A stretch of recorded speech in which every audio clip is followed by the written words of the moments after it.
کہا جاتا ہے کہ کسی علاقے میں قحط سالی پیدا ہو گئی۔ اس قحط سالی کی لپیٹ میں نہ صرف انسان بلکہ جنت و پرندے سب اس کا شکار ہو گئے۔ مویشی مالکان بے حد پریشان تھے۔ اس دوران ایک مسجد کے مولوی نے جمعہ کے خطبے میں نہایت یقین کے ساتھ یہ بات بتائی کہ اللہ کا نام لے کر یعنی بسم اللہ پڑھ کر دریا کو حکم دیا جائے تو وہ بھی نافرمانی نہیں کرتا۔ خطبہ سننے والوں میں ایک چرواہا بھی موجود تھا۔ مولوی کی یہ بات اس کے دل میں اتر گئی اور اس بات پر اس کا یقین کامل ہو گیا۔ اس نے واپس آ کر اپنی بکریاں کھولیں اور سیدھا دریا پر چلا گیا۔ اونچی آواز سے بسم اللہ الرحمن الرحیم پڑھا اور دریا کو کہا وہ اپنی بکریاں چروانے کے لیے دوسرے پار جانا چاہتا ہے اور اسے کہا کہ مجھے اپنے اوپر سے گزرنے دے۔ یہ کہہ کر اس نے اپنی بکریوں کو لیا اور دریا پر چلتا ہوا دریا پار کر گیا۔ دریا کے دوسری طرف کا علاقہ گھاس سے بھرا پڑا ہوا، درختوں کے پتے بھی سلامت تھے کیونکہ کسی کو یہاں تک آنے کی رسائی نہیں تھی۔ اس نے خوب اچھی طرح اپنی بکریوں کو سیر کروایا اور واپس لوٹ آیا۔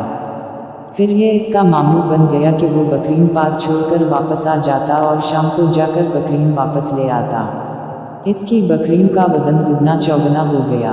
لوگ چونک گئے اور اس سے پوچھا کہ وہ اپنی بکریوں کو کیا کھلاتا ہے۔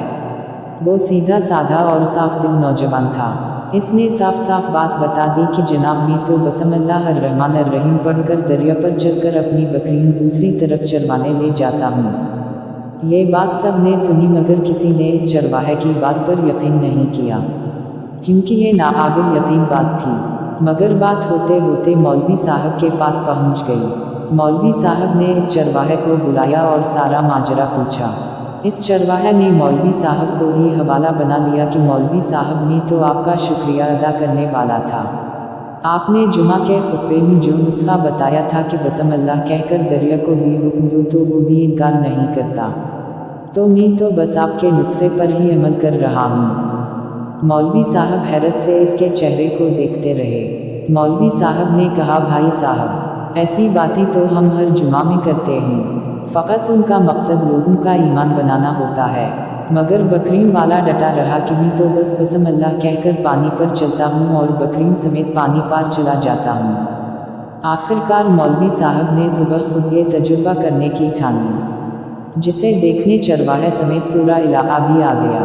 مجمع زیادہ تھا۔ مولوی صاحب نے ایک دو بار سوچا کہ انکار کر دوں کہ کہیں دور نہ جاؤں، مگر وہ جو مولوی صاحب کو کندھے پر اٹھا کر لائے تھے اب بھی جوش و خروش سے اللہ اکبر کے نعرے لگا رہے تھے اور مولوی صاحب کے حق میں تعریفیں کر رہے تھے۔ آخرکار مولوی صاحب نے اپنے ڈر کو دور کرنے کے لیے ایک رسہ منگوایا۔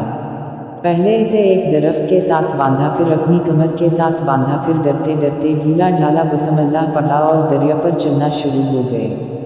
مگر پہلا پاؤں ہی رکھا تھا کہ پانی میں گر گئے۔ مولوی صاحب ڈوبکیاں کھانے لگے اور پانی کے بہاؤ میں بہنا شروع ہو گئے۔ لوگوں نے کھینچ کھینچ کر باہر نکالا۔ مولوی صاحب کی اس حرکت نے چرواہے کو پریشان کر دیا کہ مولوی صاحب کی بسم اللہ کو یہ کیا ہو گیا ہے، کیونکہ اس کا یہ روز کا معمول تھا۔ اس کے اپنے یقین میں کوئی فرق نہ آیا۔ اس نے بسم اللہ کہہ کر بکریوں کو پانی کی طرف اشارہ کیا اور خود ان کے پیچھے چلتا ہوا پار چھوڑ کر واپس بھی آ گیا۔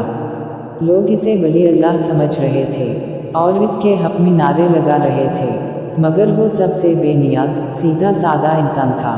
وہ مولوی صاحب کے پاس پہنچا اور کہا مولوی صاحب میں آپ کی بسم اللہ کی تعریف سے کافی پریشان تھا، مگر پانی پر چلتے ہوئے مجھے آپ کی بسم اللہ کی بیماری کا پتہ چل گیا۔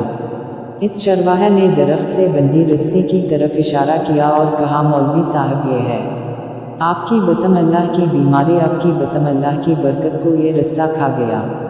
آپ کو اللہ اور بسم اللہ سے زیادہ اس رسے پر بھروسہ تھا، لہٰذا اللہ نے بھی آپ کو رسی کے حوالے کر دیا۔ پھر کہنے لگا مولوی صاحب آپ بھی کمال کرتے ہو، میں نے آپ کے منہ سے سنا اور یقین کر لیا اور میرے اللہ نے میرے یقین کی لاج رکھ لی، مگر آپ نے اللہ کا کلام سنا مگر یقین نہیں کیا، لہٰذا آپ کو اللہ نے رسو کر دیا۔ محترم عزیز دوستو، یہی کچھ ہمارا حال ہے۔ ہماری نمازوں اور دعاؤں کا حال بھی یقین سے